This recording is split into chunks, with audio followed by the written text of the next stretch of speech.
Bills Mafia. We have 325 days to go, 272 days. We have 263 days. We have 240 days to go. We have 198. We have 154 days. We have 97 days to go. We have 89 days to go. We have 86 days to go until the Buffalo Bills win Super Bowl 57. And now it is time for the only channel dedicated to counting down the days until the Buffalo Bills win Super Bowl 57. I just don't know if they're going to make it. I'm done.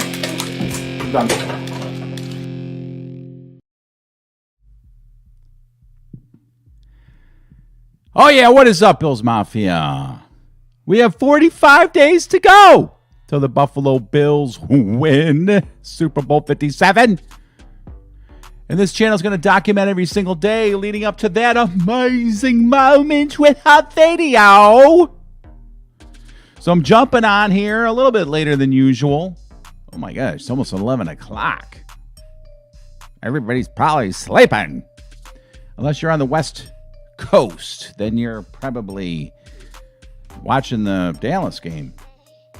Dallas Cowboys on TV right now against the Tennessee Titans. You know, a lot of people have been thinking, oh, it's going to be the Bills and the Cowboys in the Super Bowl. Well, I hope so, because I'll tell you what, this Cowboys team don't look so great as I'm watching Dak Prescott get sacked. Would love to play the Cowboys. So what's up, Mr. Bob Marsh? Past your bedtime, I know. Remind me, Bob, where do you live? I know you told me, and I forgot. I'm sorry. Where in the country are you? 11 o'clock. It's past my bedtime, too, but I am... I got going a little late, and obviously, like I said, I got to get on every single day to do a little bit of something, talk about the Bills. Chat up where they are now. It's Thursday. We're rolling and getting closer and closer to Monday Night Football. Not a lot. Oh, Naples, Florida. That's right. I was giving you a hard time about being down in Florida. I remember. That is right, from Niagara Falls originally. Well, I'd like to be in Naples, Florida right now. Naples, Florida. I'd like to be in Naples, Florida right now myself. As you know, we had a deadly storm roll through here, and my area got clobbered. Absolutely clobbered. I was stuck. Well, my wife and I were stuck in the house for 3 days.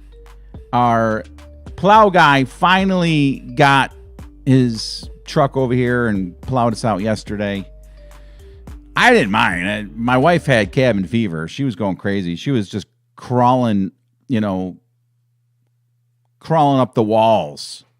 And I was like, I'm fine. I love sitting at home. Well, I can do nothing. I can sit and do nothing all day long. I could literally just sit on the couch and stare at the ceiling for days on end and just be happy as a clam. I don't know how happy clams get, but that's how happy I would be. I'd be happy enough to find out how happy clams can get. Anyway, it was nice and 70 degrees today. Thanks for rubbing it in, Mr. Bob Marsh. Really appreciate that. That's awesome. All right, so I got something kind of fun for you here coming up in just about 5, 10, 15 minutes that I put together. I think you'll like it. But, the news coming out today, we got, of course, the injury update, right? That's what every fan of every team wants to know, like, who's going to be able to play. Boogie Basham, Jordan Poyer, Taiwan Jones, I mean, I don't think I've even seen him on the field this year. I know he's on special teams, but Stephon Diggs. Those guys didn't practice. What does that mean? Nothing too big.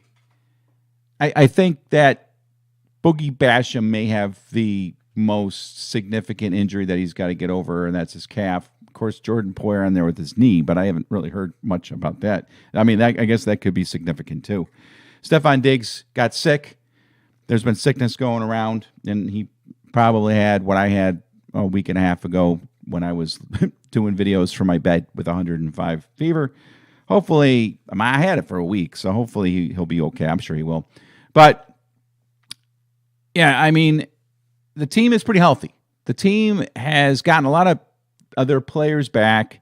Still looking to get Christian Benford back. I guess he was put into the 21-day window for IR or whatever it is, and they have to activate him. So at day 21, I guess. And so I assume that he's going to be back at least for the playoffs. So who would have thought that we would be, crossing our fingers over a guy named Christian Benford? What I'm really hoping is that Kaiir Elam, maybe he's been playing with an injury. I'm hoping that he returns to his early season form where Pro Football Focus had him rated for a little while as like the fourth best corner in the NFL. So he's kind of dropped off, but it very well could be injury related. That's what I'm thinking is probably the case. So Kaiir Elam, hopefully he'll step up his game, but otherwise, we're going to be kind of hanging on for Christian Benford. The big news that we're all hoping to hear, and I think there's a decent chance of it happening, is Micah Hyde coming back. Because he's been kind of why would he say the things that he's said about a possible return unless there wasn't a really good chance that Micah Hyde would return? And how many times throughout watching football, I know there have been many years where teams get to the playoffs and suddenly a guy that they did not expect back returns to the lineup for the playoffs. I've seen it happen before. Whether or not they've had much impact is a whole nother question. I don't know how much Micah Hyde could add to the defense after missing all those games and recovering from a neck injury. But I will say this. I think a Micah Hyde at 50% is still better than Damar Hamlin at 100%. So he would be a welcome addition to the team here for our Super Bowl run. So hopefully, that is something that could happen. And I think it could. I think Micah Hyde could be back for our first playoff game. So we'll see. Bob says we could use him this Monday. Yeah, no doubt about it. We could use Micah Hyde against the Bengals on Monday night. I guess we all expect the Bengals to have a nice game throwing the ball because they are a good passing offense. And so I have said it all along that our best defense from here on out with Von Miller out of the lineup is a better offense. So, excuse me. The Bills are going to have to score points. That's all there is to it. I said they need 27. They scored 27 on Monday night, and they win.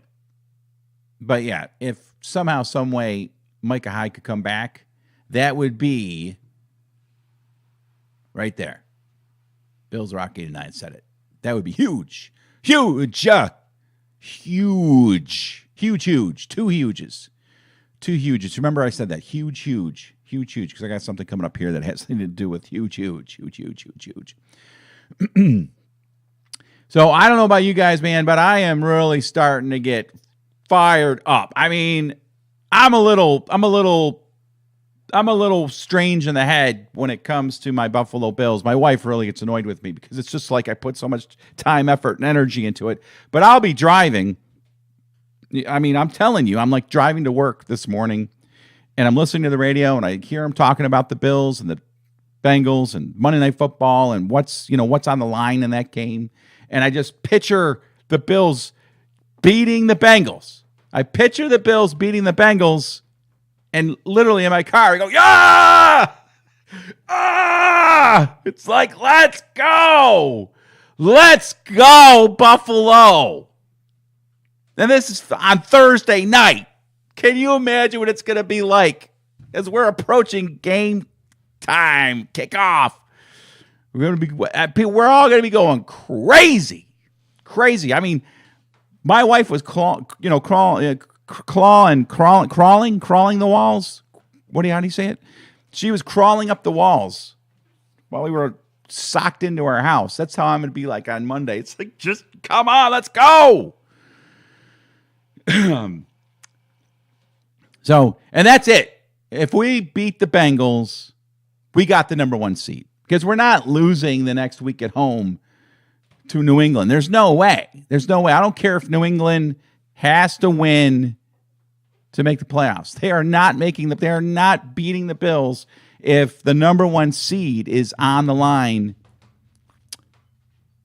when we play the Patriots. Now, what could change that, of course, is if we beat the Bengals and the Chiefs lose to the Broncos.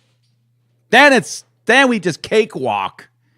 Then we probably play Josh for maybe the first quarter against the Patriots, if we play him at all. And, then we're really, really, really relaxing. So, there's my man, Bob Marsh. I'm very nervous about Monday. With a little laughing guy, I guess it is. Yeah. I mean, we all are, Bob. I'm with you. If Buffalo stumbles out of the gate and, they're losing to the Bengals 10-0 after the first quarter, I'm going to be just right with you. Like, oh my gosh, it's happening. But as you said, if we beat the Bengals, it is like a lock. It's already a lock that we're going to win the Super Bowl. If the Bills beat the Bengals on Monday night, it's going to be a lock. It's like a lock that's locked. It's locked in. And they say that Buffalo is already a 19%. They have a 19% chance of winning the Super Bowl. I don't know where to get the numbers. I don't know how they come up with that total. But the Bengals are, the Bills and the Chiefs are both at 19%. The Bengals are like 17%. Cowboys are like 7%. They're showing the playoff picture right now on the Cowboys-Titans game. There's the Bills and the number 1 seed. Now think about this, right? When the season started, if we were guaranteed the number 1 seed after 16 weeks of the season, but we were told that we were going to be 12-3, tied with Kansas City at 12-3, but we would have the head-to-head. Would you take it? Would you have taken that? Or would you have held out for more? If at the very beginning of the season, you were told, you were guaranteed the Bills would be 12-3 after 16 weeks, and that we'd be tied with Kansas City, but we had beaten Kansas City, so we had the head-to-head. Would you have taken that? I would have, absolutely. So let's just picture it that way. We're right where we want to be. That loss to Minnesota more than any of them, it really stings because otherwise we're not even talking about tiebreakers and what would happen if we lost to the Bengals. But I mean, we're in great shape. We got Bills are electric saying, I hope the Patriots have to beat us the final game to get in the playoffs. Beating the Patriots and knocking them out of the playoffs be like free wings and beer all night. Yeah. I mean, like icing on the cake. And I like the way some of these things for us older guys, I like the way that our past is coming into the present. For us older guys, we remember losing to the Bengals in the playoffs. I remember losing to the Bengals twice in the playoffs. Back in I think it was 81, we lost 28-21. And then in 88, we lost to the Bengals 21-10. That was the Ickey Woods game. So how cool would it be if the Bills beat the Bengals, right? On Monday Night Football, and then take down the Bengals in the playoffs. And then maybe the Chiefs, which is recent history, right? We take down the Chiefs. But there are other teams that are making the playoffs probably, like for instance, the Chargers, we lost to the Chargers in 1981 in heartbreaking fashion. So it'd be nice to get a win over the Chargers in the playoffs to kind of slay that demon. Other teams that we, let's see, maybe lost to in the playoffs that we could get revenge against. I'd say the Jaguars, but that was just kind of a weird year. That was like 95. That was Jim Kelly's last game.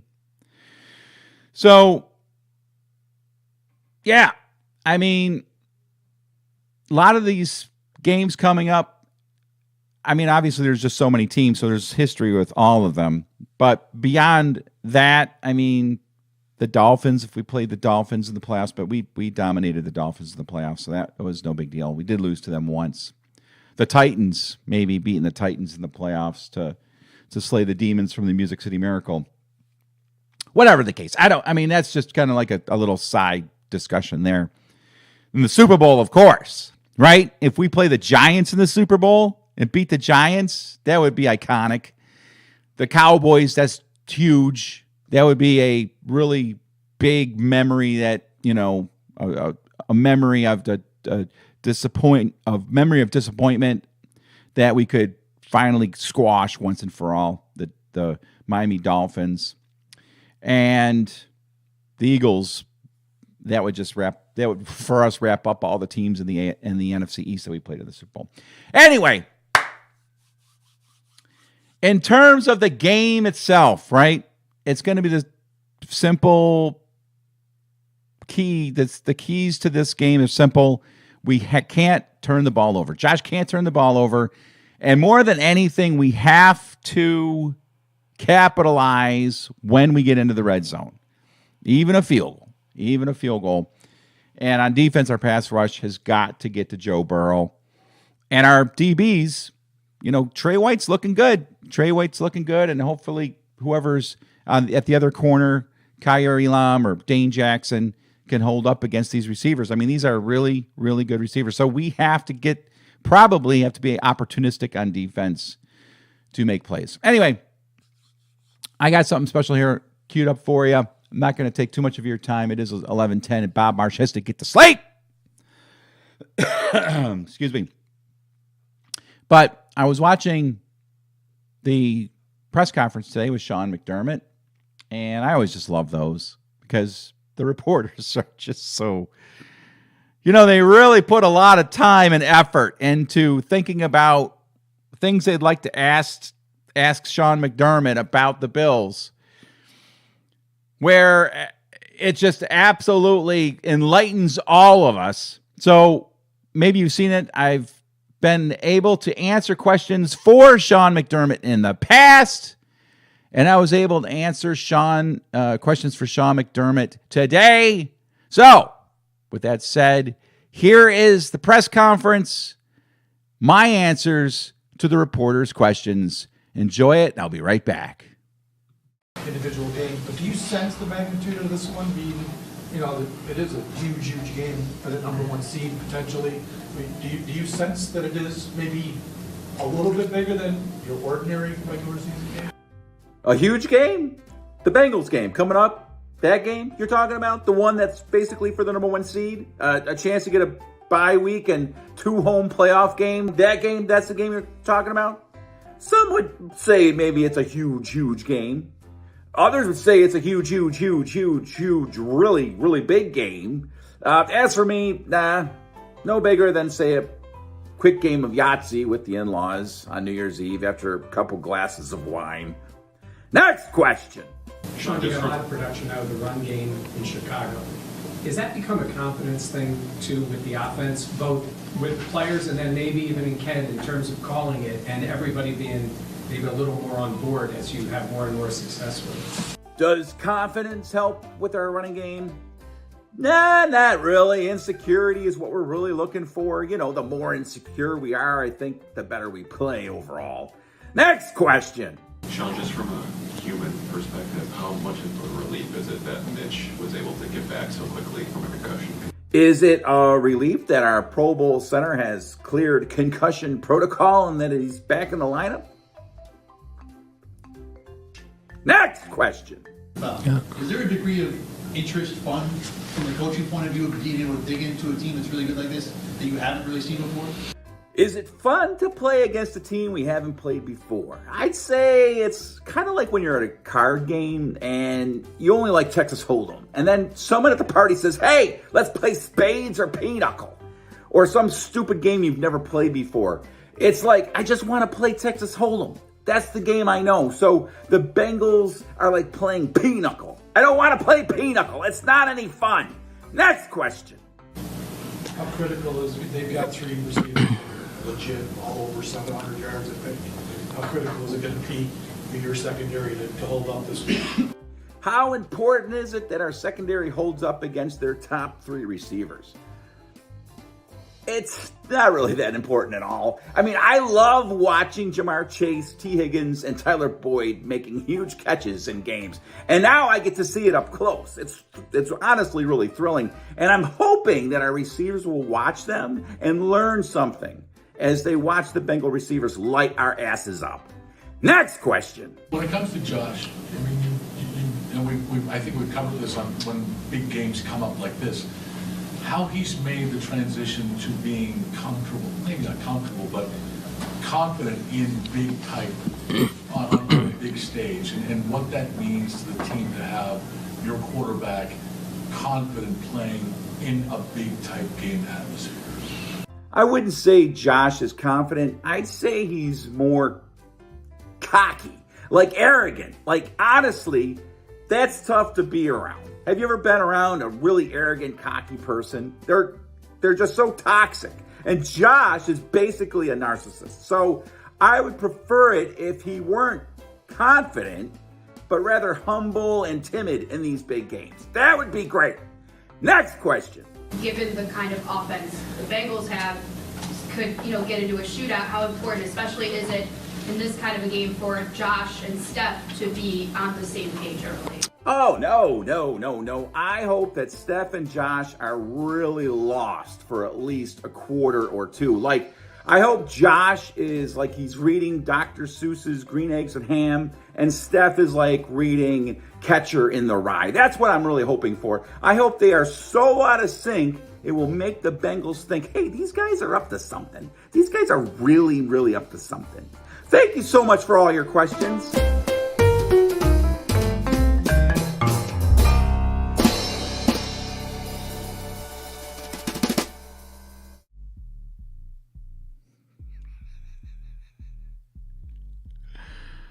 Why even bother asking questions?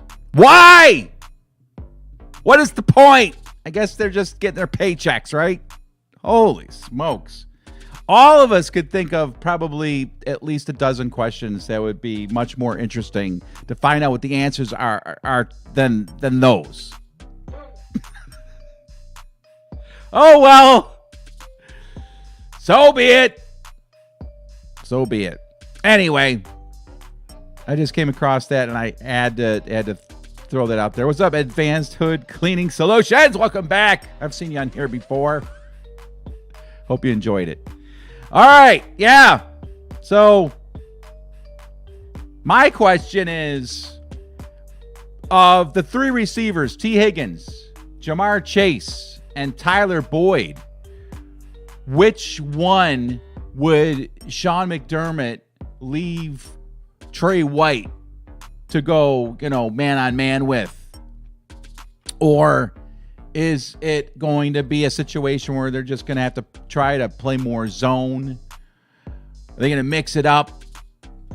I know that Sean McDermott might not get into specifics about game planning, but just ask the doggone question. Let him decline to answer it. So that's what I wonder what you guys think. Let's ask that one question, and then we will wrap this up. Which one receiver for the Bengals is the one you are worried about the most? Coming up on Monday Night Football. I'm going to tell you, man, I'm worried about T. Higgins. I mean, I know Jamar Chase has got some highlight reel catches, but that T. Higgins is coming on big time for the Bengals. And being that we probably will have our top corner on Jamar Chase for a good portion of the game. I could see T. Higgins really doing some damage. And Tyler Boyd, he's our boy, right? He propelled the Bills into the playoffs, back in 2017. Tyler Boyd can do some stuff too. Bob Marsh, man, I hear what you're saying. It's just an all three. Can't pick from one, right? I agree with you on that one. I'm going to say T. Higgins. I can see T. Higgins just really making our lives miserable on Monday night coming up here. So, and someone said it, and I agree with them. The Bengals have a better receiving core than the Bills. Oh, you know what? It was Ross Tucker on WGR. They have a clear number one, number two, and number three. After Stephon Diggs, we thought it was going to be Gabe Davis. Gabe Davis has had some big games, but not like what we thought he was going to have. And then after that, Isaiah McKenzie, Khalil Shakir, hopefully Cole Beasley starts to do what he used to do for the Bills. So, when it comes to scoring points and keeping up with the Bengals, it's going to be tough. So it's going to be a team effort come this Monday night. So looking forward to it. I'll be back on again tomorrow night. Talk some more Bills football with you guys. We got the Bengals rolling around the corner. It is going to absolutely be epic. Thanks for hanging out with me for a little bit. I will see you guys tomorrow. The Bills make me wanna shout, kick your heels up and shout, throw your hands up and shout, throw your head back and shout. Come on now, the Bills are making it happen now. Stand up now, come on and shout, yeah, yeah, yeah, yeah. Say you will. Shout it right now, baby. Say you will. Come on, come on. Say you will. Come on and shout. Say you will. Yeah. Shout. Buffalo's happening now. Shout. We're on the move now. Shout. The Bills are happening now. Shout. They're making it happen now. Shout. We got the spirit, shout. A lot of spirit, yeah. Shout. We got the spirit. Shout. Just watch it happen now. Hey, hey, hey, hey, hey. Let's go Buffalo. Let's go Buffalo. Let's go Buffalo. Let's go Buffalo. The Bills make me wanna shout.